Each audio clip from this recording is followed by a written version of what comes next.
just want some little bit of clarification, one of which is continuing a conversation we had in Alaska when I had gotten the hot seat. And the initial question was the idea of, can energy be stored in our bodies? And it was coming from the idea of people saying, No.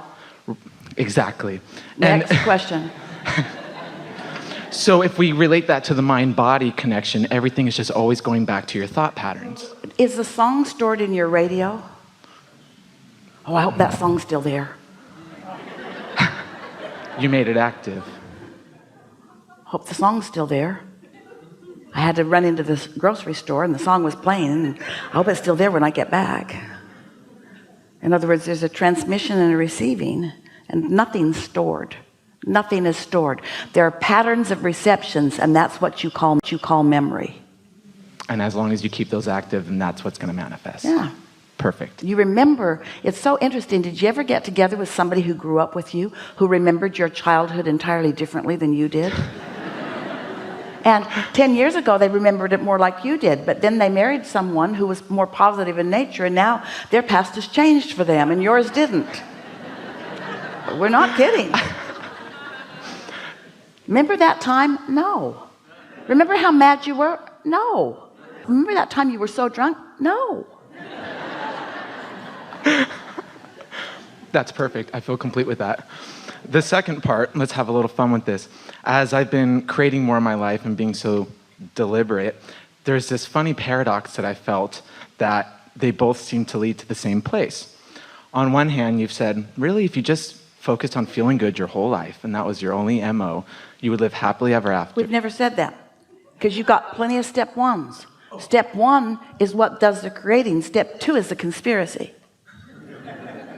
Step three is what you just said. So you don't spend your whole life doing that. You just do enough of it, and you do it intelligently and deliberately and intentionally. In other words, sometimes you ask and sometimes you listen.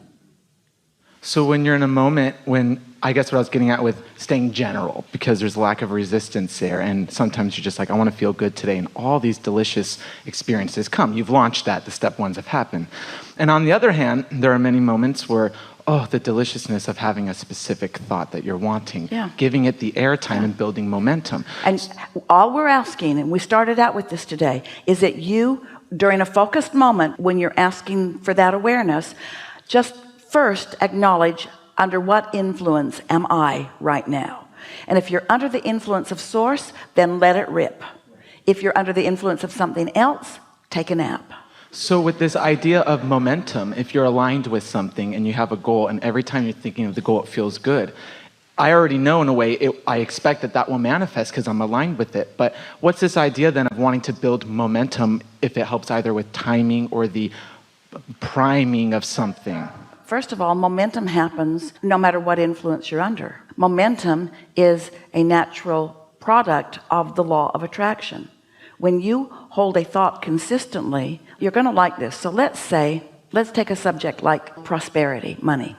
Let's say that you would like more money, but you don't have enough. Now, in this simple analogy that we just offered, there's not much momentum for or against money, because you want money and you don't believe it. So nothing's changing. There's no momentum. But let's say that you're segment intending and you feel prosperous and you love this prosperous world and you love seeing beautiful things, and now momentum is gathering. Or let's say you've got more bills than you do money and you're worried about it. Now more momentum is gathering. So many people do some of this and some of this and some of this and some of this. So they gather momentum on both that way and that way, which puts a tremendous tug of war sensation within you. So we just want you to ask yourself, under what influence are you as you're thinking those thoughts? That's how you get out ahead of it. If you wait until you go to the mailbox and there's a big pile of bills and you don't have the money for it, and you're sitting in that moment, the momentum is already underway and you're not going to have pleasure in that moment. We would like you to distract yourself in some way, because we want you to practice the pleasure of non-resistant thought, not the, let's find the right word, not the human tendency or obsession with facing reality, whatever it is. Because there are those that would say, if you take pleasure from non-resistant thought and you don't focus on the bills that you have to pay, then you're irresponsible. And we say only momentarily, because the money can't come if that's the vibration that you keep going dominantly. So let's say that you're worried about money. Could be anything. You're worried about it, really worried about it. But then maybe someone else influences the thought because you're at dinner and that's what they're talking about. Maybe you've been in meditation, so the scale is tipped. Doesn't matter how it came about. But then you think things are getting better. Well, your things are getting better thought, if you mean it, actually is resistance to the momentum of things getting worse. So it was on its way to getting worse, and you just slowed it down with this thought that is different. Feel that? Or you could be feeling really prosperous and then worry about something, and you could slow down that momentum. Momentum is going to happen. Now, that's something we haven't discussed before in that pointed way. Did you get it? Law of attraction is responding to the active vibration, and therefore momentum is underway.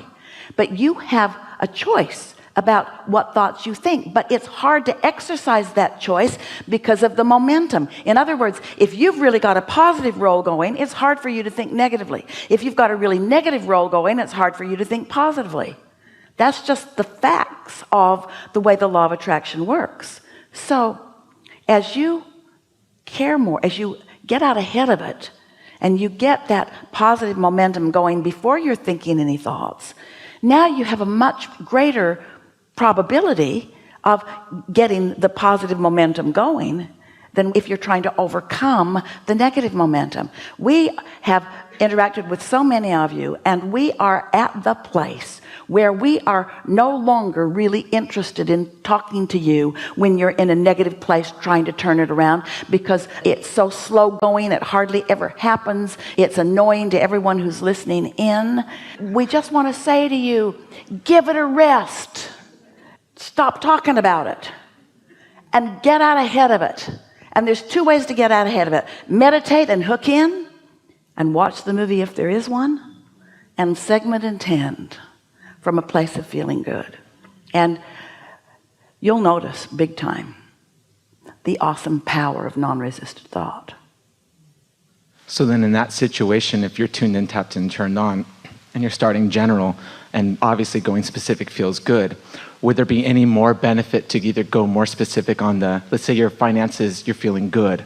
So would there be any more benefit saying, now that I'm tuned into my finances, give it that more specificity? Or you've just asked the favorite question that we've ever heard, because we're right out here on the leading edge. This is really, really a good question. And the answer is, if it's pleasurable, do it for the pleasure. If it feels good to get more detailed about it, feels good to add your insight and more details, then do it. Do it for the pleasure, not for the power. So when you said, would it be better? What'd you mean?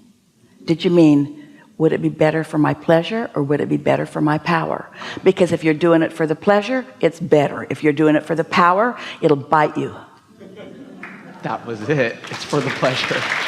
And allowing both options to be viable. And when you think about it, isn't that how it goes? When you get on a roll like that, don't you want to think about it? Don't you want to talk about it? This is co-creation at its best. Yeah. I'm so satisfied with that. Thank you. Yeah. Really good. Really good.